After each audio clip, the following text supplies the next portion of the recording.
Thanks for joining us for CBN News Today. I'm Heather Sells. It has been a day of high tension in France as SWAT teams cornered the top suspects in that Paris massacre. They were finally pinned down near France's main airport in a town northeast of Paris. Officials say they were able to make phone contact with the two Islamic terrorists who reportedly say that they want to die as martyrs. But authorities say the men also told them that they took a hostage. George Thomas brings us more. Reports say the suspects, brothers Said Kouachi and Sharif Kouachi, had been under surveillance by French police and were on a U.S. no-fly list for years.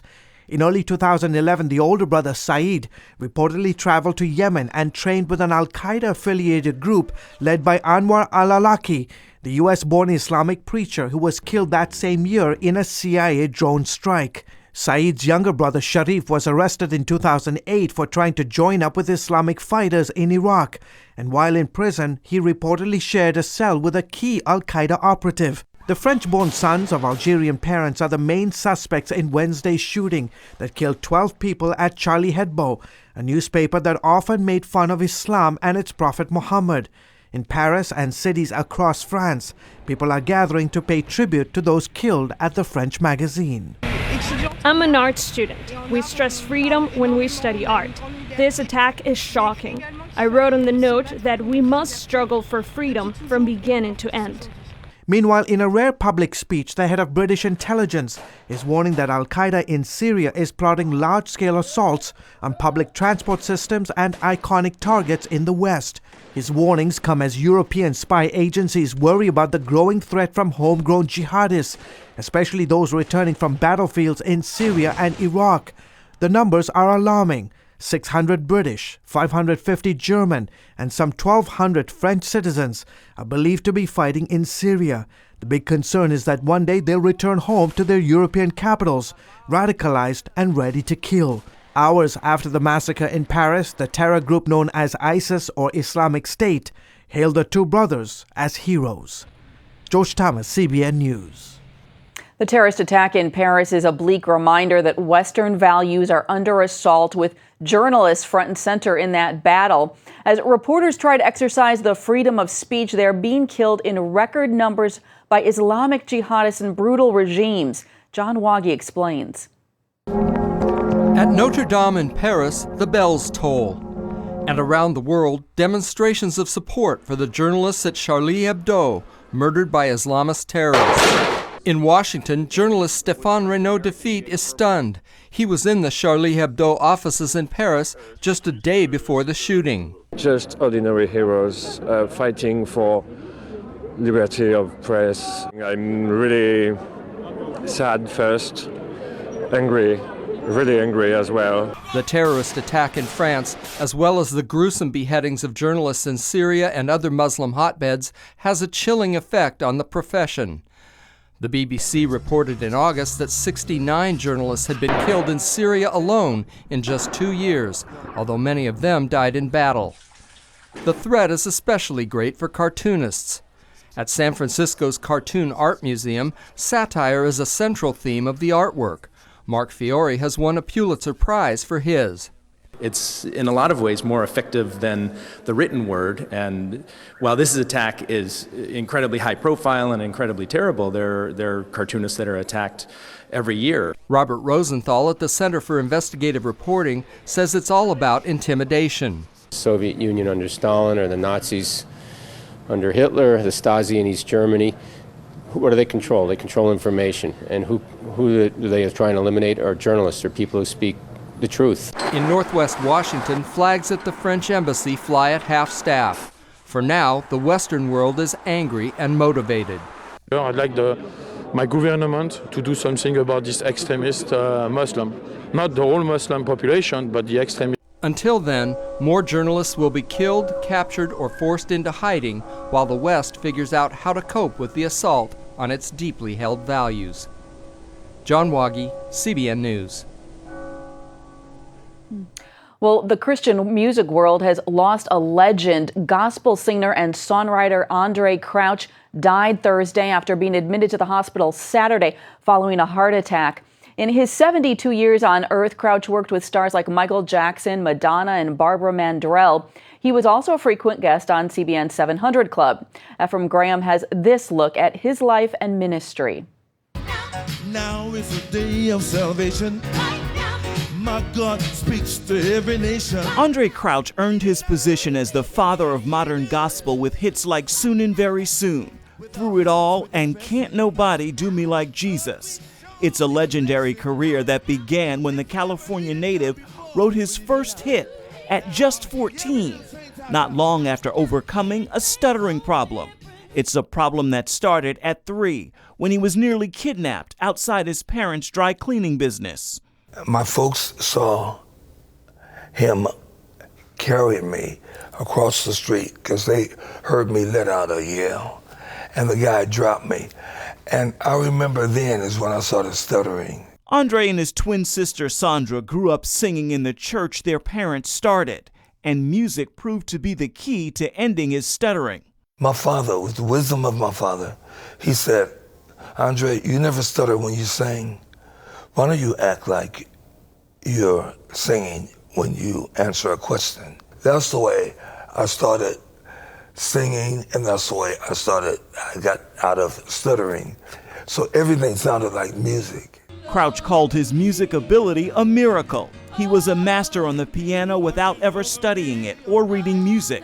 At just 11, his father called him to the front of the church, told him to play, and he did.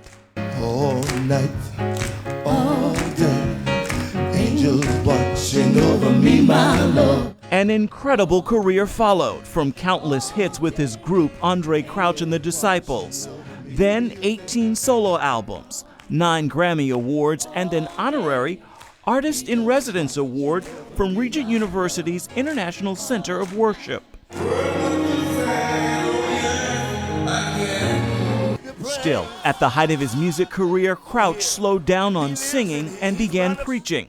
He joined his sister to pastor New Christ Memorial Church after they lost their mom and dad to cancer in 1992, and then their older brother a year later. It's a calling Pastor Andraé said God had to literally knock him down in the middle of worship to accept. I heard his voice say, okay, Mr. Through It All, Mr. Soon and Very Soon, Mr. Take Me Back. You know, name songs. He said, you will not get up from this floor until you tell me yes. His music career may have slowed down in the 90s, but he was inducted into the Gospel Music Hall of Fame in 1998, and he earned a star on the Hollywood Walk of Fame in 2003. So whenever anybody passes that and they say, who's Andraé Crouch? They said, well, he's singing about Jesus Christ. That's the part that I'm grateful about. And his music legacy will live on. Take me back, dear Lord, to the place where I first received you. And for more on Andraé Crouch's life, you can log on to cbnnews.com, and we'll have a lot more information. Well, the Senate is moving forward with the Keystone XL pipeline bill despite a veto threat from President Obama. It cleared the Energy and Natural Resources Committee on Thursday, moving the bill closer to a vote by the full Senate. Opponents say it could cause devastating damage in the states it runs through, but supporters say it will boost U.S. energy independence and the economy. Senate Majority Leader Mitch McConnell is calling on President Obama to rescind his veto threat. We're asking the President again today to do that by working with us to end the gridlock and get this job-creating infrastructure project moving. The House is set to vote on its version of the bill, where it is expected to pass easily. In Oklahoma today, a controversial Ten Commandments monument is in place once again. Yesterday, workers used a crane to move an exact replica of the original monument into place outside the Oklahoma Capitol. Last fall, a man destroyed it as he drove his car into it. He was later admitted to a hospital for mental health treatment. The state Supreme Court is considering a lawsuit filed by a Norman man over the image. He charges that the monument violates a state ban on using public property to support a religion. President Obama says he has a plan that would make two-year community college free for, quote, anyone who is willing to work for it. Students would earn half of a bachelor's degree at no cost if they maintain at least a 2.5 GPA. Federal funds would cover 3/4 of that cost, and states would be expected to cover the rest. Community colleges must also offer academic programs that are transferable to four-year colleges and universities or occupational programs. An Atlanta fire chief loses his job because of a book he wrote for a Bible study. Up next, we'll explain what he said. An Atlanta fire chief has lost his job over comments he made in a book for a men's Bible study. In it, Kelvin Cochran referred to homosexuality as unclean and inappropriate. In November, Cochran was suspended for 1 month. When he returned to work this week, he was fired. In an exclusive interview, CBN News spoke to Garland Hunt, a member of Cochran's legal team, about the situation. Well, what does the mayor's decision mean for Bible-believing Christians who want to serve in government? I tell you what, this is a major attack against Christianity and our ability to speak our mind and have the freedom to speak what we think. It's no doubt about it. It's determining the fact that it says Christians cannot lead in the public service or the public service arena at all. Because what he said was that any person that holds this type of belief that's consistent with what the scripture says is someone that cannot oversee a diverse workplace, a person that will create a hostile work environment. Well, Garland, you actually know Chief Cochran personally. What can you tell us about his faith and his character? I tell you what, I don't know if I've ever met a more solid Christian man. He actually started and wrote this book because he was actually doing a Bible study in his church.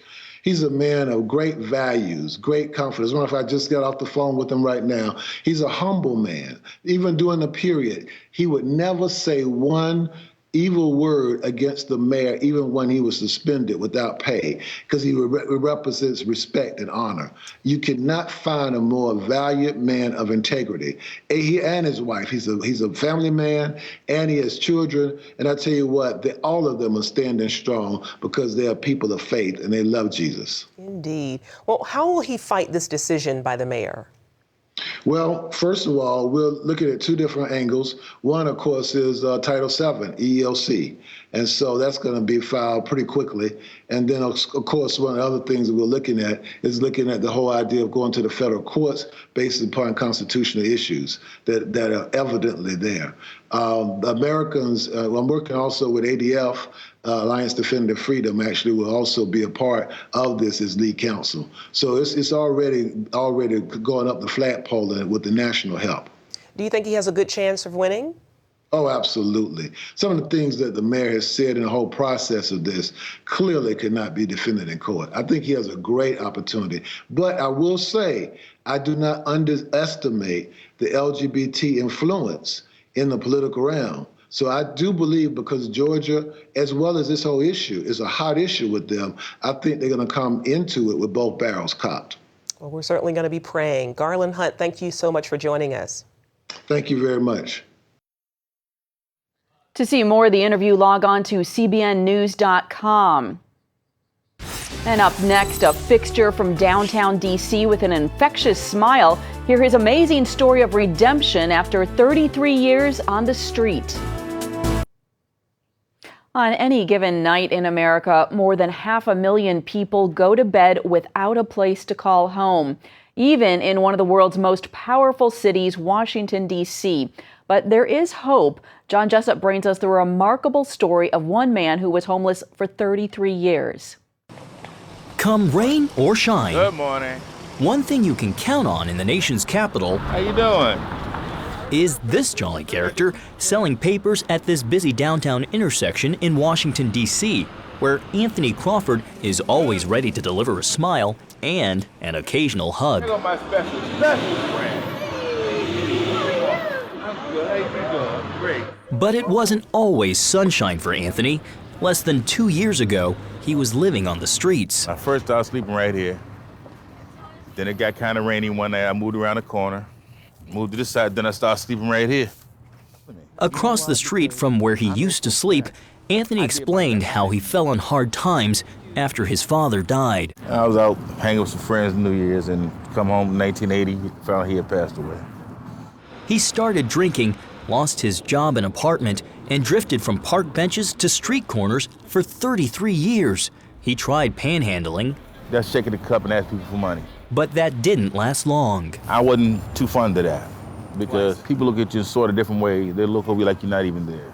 Things turned a corner when he learned about a local newspaper called Street Sense. Get the Street Sense newspaper! The purpose of the paper is to change people's perception about homelessness. Have a good one. You too. Thank you. You have a great day. The bi-weekly publication features articles about and often written by DC's homeless. This year, Anthony celebrates 10 years as a Street Sense vendor. He buys the paper in bulk and then sells them at a higher price, a $2 donation. He then either keeps the profit to purchase more papers or to pay off his bills. Anthony sees Street Sense as a lifeline that's opened up doors he once thought unimaginable.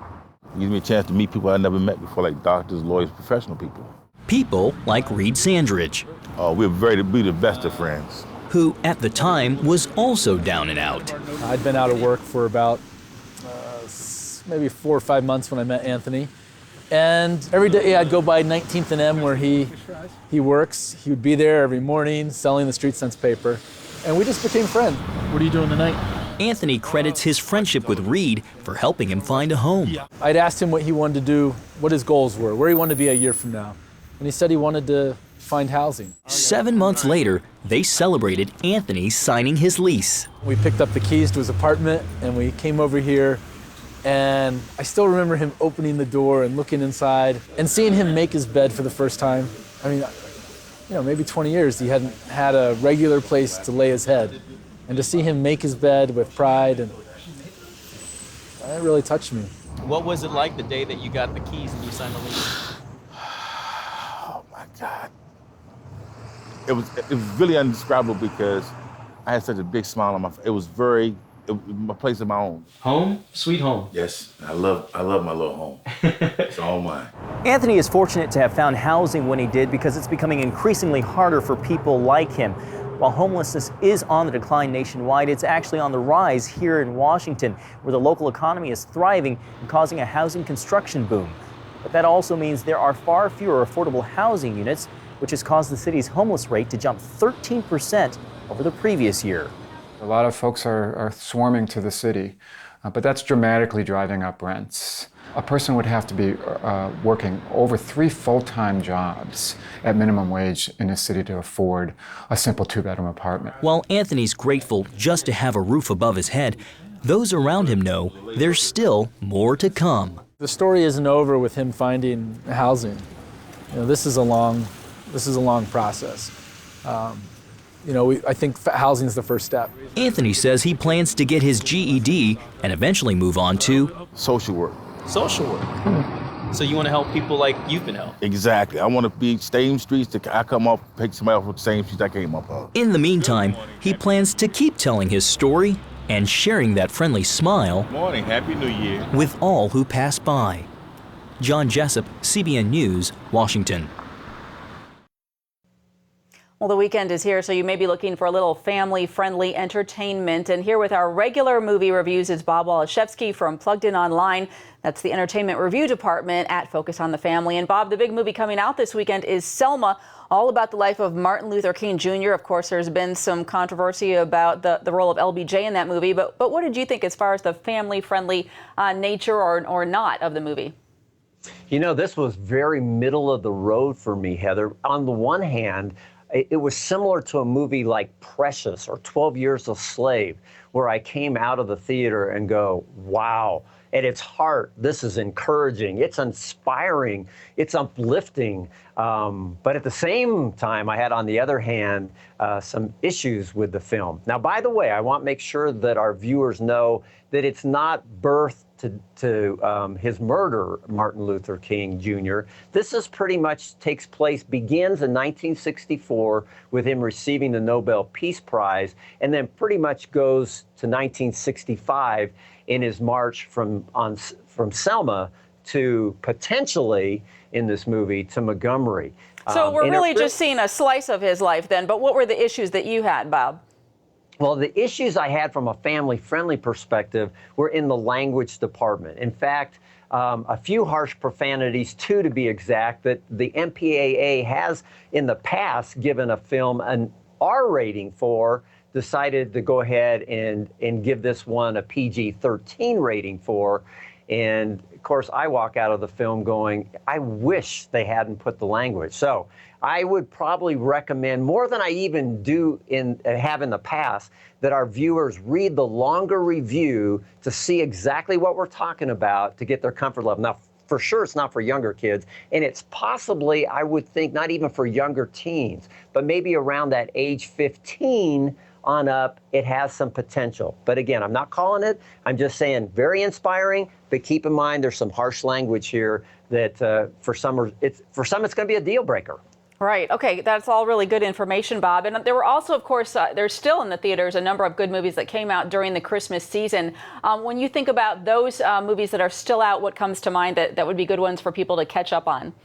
Yeah. And by the way, Selma came out on Christmas Day in like New York and Los Angeles, but it's in wide release today. Now, other films that came out, I'm still a big fan of Unbroken. Now, it's a film that a lot of folks will want to see just once and only once because it's gritty and it's raw, dealing with the life of Louis Zamperini in World War II. But there's also Annie. I thought it was cute. Into the Woods, a musical from Disney. We gave it a 3.5 out of 5 for family friendliness. And the new Night of the Museum, the third one, we gave a 4 out of 5. So those are still 4 films, still in the theaters, have potential. Families that with younger kids especially may want to read the longer reviews of those. All right. Well, very good, Bob. I know we've got a lot of cold weather gripping the nation right now, and that makes it prime movie watching season. So your comments are timely. Thank you. You betcha, Heather. And that's it for now on CBN News Today. You can find more of our exclusive coverage of the issues that you care most about at cbnnews.com. And tell us what you think about the stories that you've seen here. You can do that on Facebook or at CBN News on Twitter. We hope you'll join us next time. Have a great weekend.